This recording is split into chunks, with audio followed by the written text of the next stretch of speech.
So let's get started. And first I want to kind of just show you some examples. All right, show you some examples. Let's talk about, let's assume there's a fictitious company called Acme Baby Products, right? Acme Baby Products.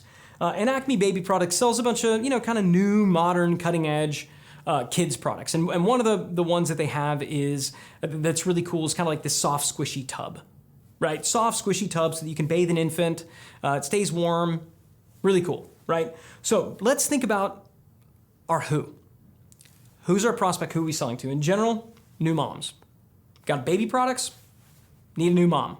Mom of an 18-year-old, probably not gonna cut it, they ain't babies anymore, right? That's if we're gonna go direct. But another market segment might be mommy bloggers, right? Maybe we wanna create a before and after grid for mommy bloggers. Now, when we're talking to them, we're not talking about the products, right? They've got a very different set of before and after circumstances than a mom does.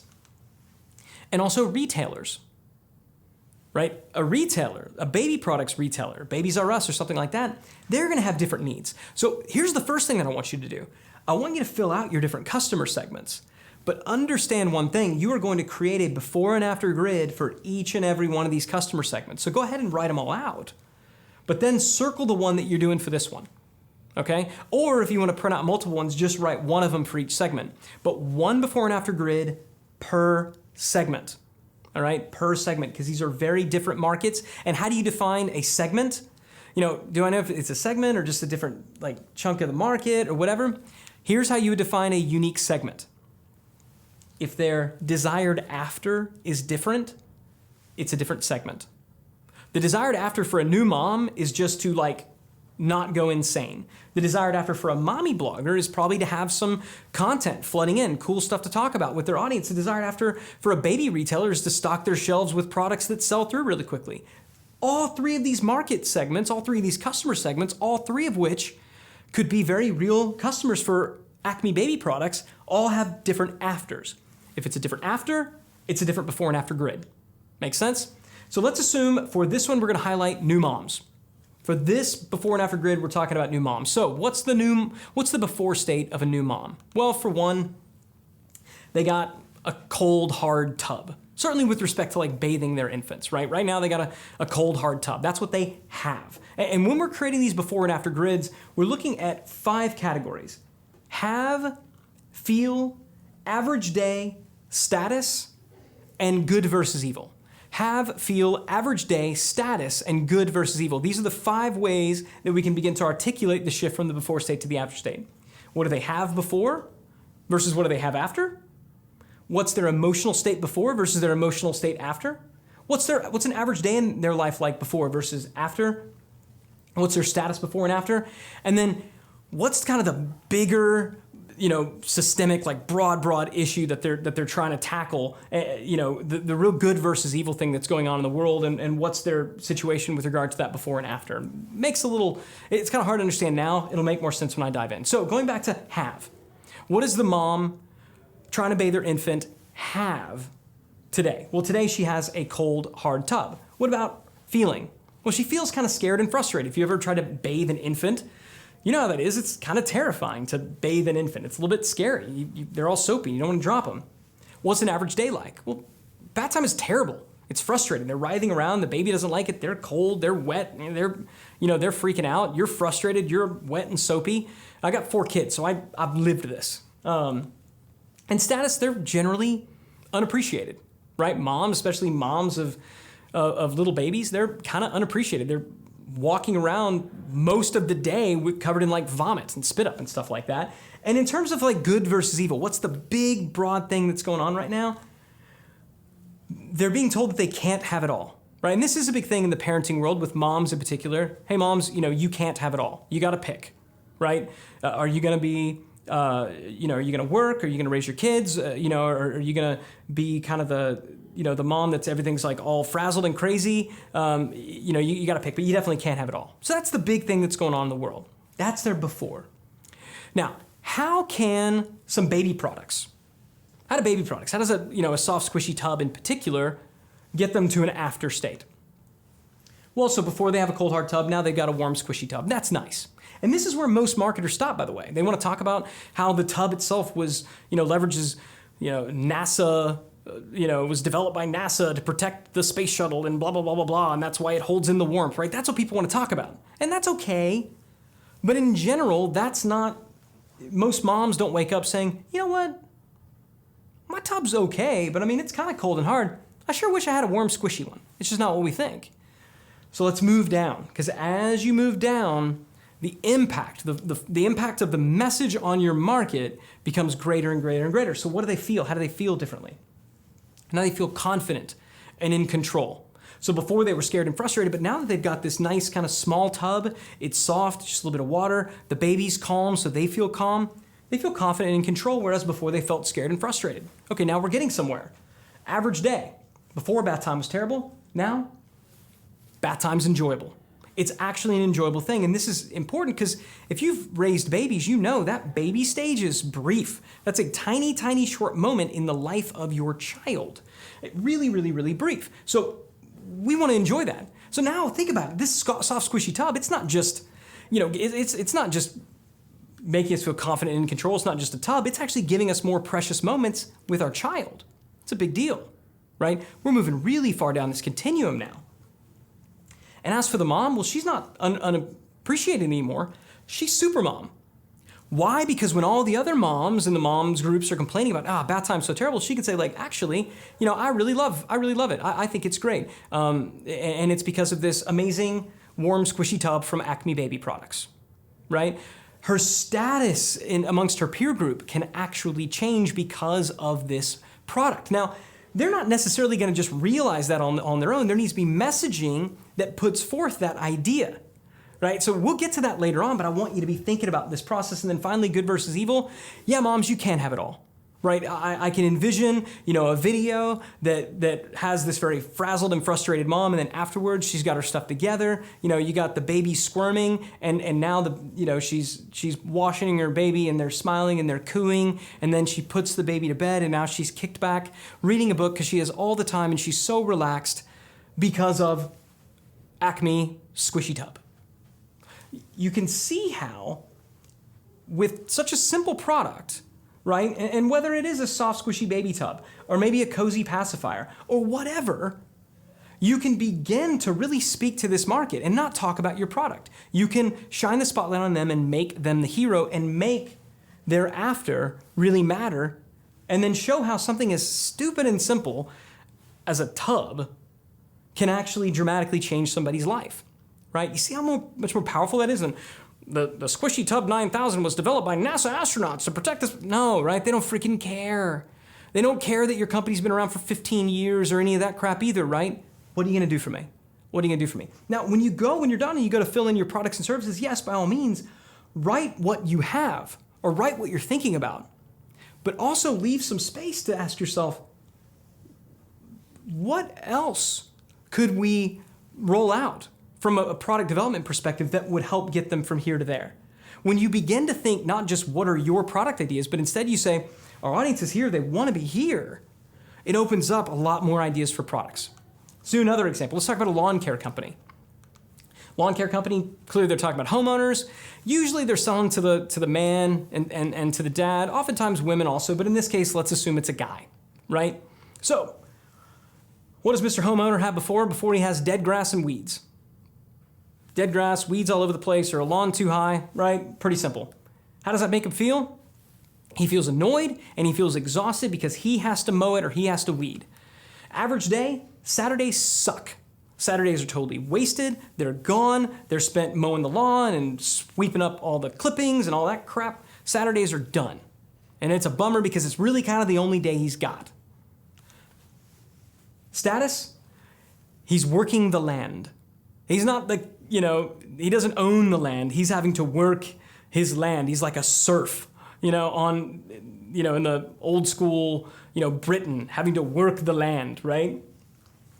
And then in a good versus evil state, this one's a little bit weak, but kind of a prisoner in your own castle, right? For most of these, man, you buy a home and I want to be the king of my castle, right? There was that TV show, King of Queens, right? This is a common, and again, what we're trying to do here is we want to tap into what's in the zeitgeist, what's in the psyche of the world today, and how are they in reference to that, right? It's, men, you've been told that you need to be the king of your castle. but you're just a lowly laborer, right? How can we begin to play on this? You can see how this would create imagery and copy, right? I'm not talking about like commercials, and something crazy like that, but what picture now, if you're a lawn care service, should be at the top of the page? Do you see how this begins to inform that? All right, let's talk after. So before they had dead grass and weeds, after they got a gorgeous green lawn. Yay. That's kind of what every lawn care company does. Before they feel annoyed and exhausted, after they feel powerful and well rested. Look, every lawn care company on planet Earth is talking about, we're going to get rid of those weeds and get you a gorgeous green lawn. But how many lawn care companies are saying, we're going to help you go from annoyed and exhausted to powerful and well rested? I bet not that many. Let's talk about the average Saturday. Normally it's wasted, it sucks. Now, your Saturday is yours again. You wake up when you want, you do what you want to do. Your day is truly yours because someone else is taking care of your lawn. Now, again, lots of lawn care companies are talking about getting you the gorgeous green lawn. I bet none of them are talking about how they're going to get you more Saturdays. I bet none of them are talking about how they're going to get you more Saturdays.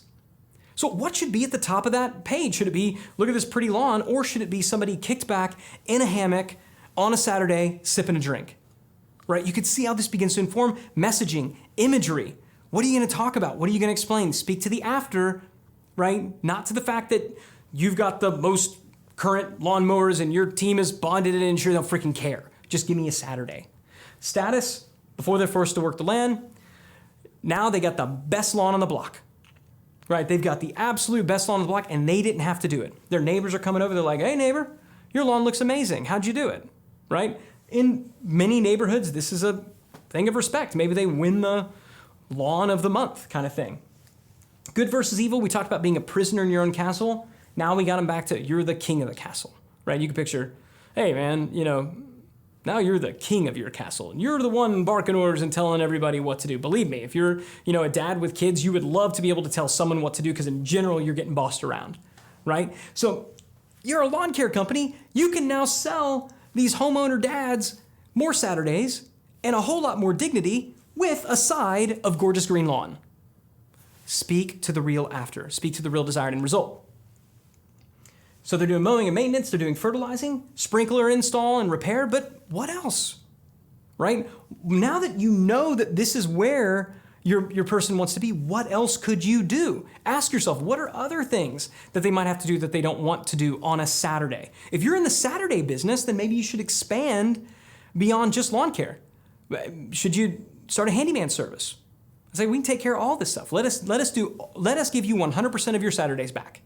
Never do another thing on another Saturday that you don't want to do, right? You could see how if your product line expands because it's what your customers want, it's a good strategy. Let's talk about us here, digital marketer. Our customer segments are small business owners, marketing executives, agency owners, and managers. Now, these are 3 distinct groups, and all of these do have their slightly different afters. So let's focus on the marketing executive type person a little bit here. Right? Let's really focus on the marketing executive, the CMO, the VP of marketing or the director of marketing. Let's think about that person. So what do they have before they have a disorganized team? They got a team, good people, but they're all over the place. Nobody really knows what anybody else is doing. How does that make them feel? It makes them feel frustrated, overwhelmed, and actually a little bit scared. Because if they can't get it together, they might get fired. So they're scared. They got this team of people, work's not all getting done. Average day is spent coaching up the underperformers. Come on, can we get this going? Can we figure this out together, right? They don't want to do that. But that's what they're having to spend a lot of their time doing, or digging in and diving in themselves to solve problems that really their team should be able to fix. If you're a marketing executive, maybe some of this is resonant. Their status, disrespected, and they feel behind the times. We hear this a lot from marketing executives. Marketing executives tend to get crapped on a lot. The salespeople are like looking at marketers like, nah, right? So they're disrespected. And from a digital perspective, they may feel a little bit behind. And in terms of good versus evil, well, they, and more importantly, their team is really a victim of the traditional university model. I mean, nobody's teaching this stuff. You go to college to get an education in marketing, and they weren't talking digital. They were talking brand strategy and all these things that are good, but it's not really what the marketing executive of today needs. So they, along with their team, is really a victim of an old school university education model that really doesn't serve these industries anymore, right? Big trend, something going on, something that's resonant. Let's talk after. Before they had a disorganized team, after they have a well-oiled machine. Just it's working, it's humming along. They were frustrated and scared. Now they're confident and in control because they know, heck, I could take a vacation and this is going to go fine because my team's got it together. Average Day was coaching up underperformers. Now they're focused on strategy. They're out of the details. They're calling a meeting. They're writing stuff up on a whiteboard and their team is headed out. They're rock and rolling. They're getting stuff done. So that's Average Day. Now let's talk status. Remember before they were disrespected. They were behind the times. Well, now they're respected.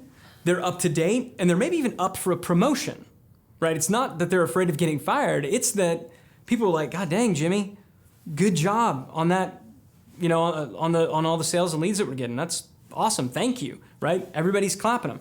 You start to see the imagery. When we speak in terms of narrative, right, which is what Average Day gives us and even status, right? It gives us the narrative. Now we can think about what the picture is, not just what the words are. What's the picture? Because even when we're writing words, we want those words to create pictures, okay?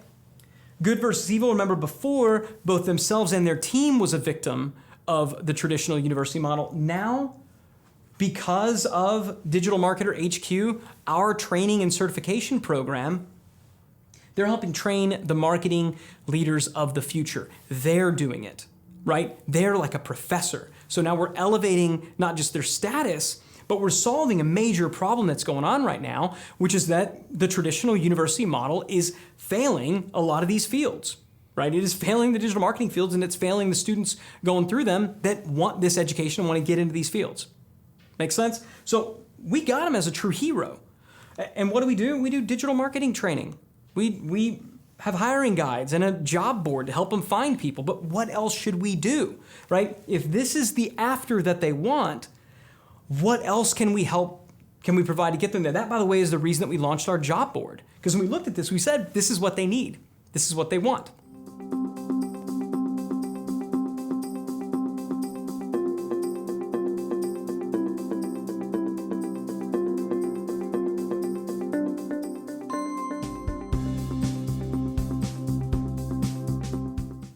All right, one more example, and then you're going to be on your own. And in this one, we're going to have a little bit of fun. This is a real company, and I want you to see if you can figure out which company it is. In this one, the customer segment is young families, typically mom, right? They primarily target Christian conservative families, right? It's in their messaging and some of their other stuff. So young families, Christian conservative, in the South, that type of thing.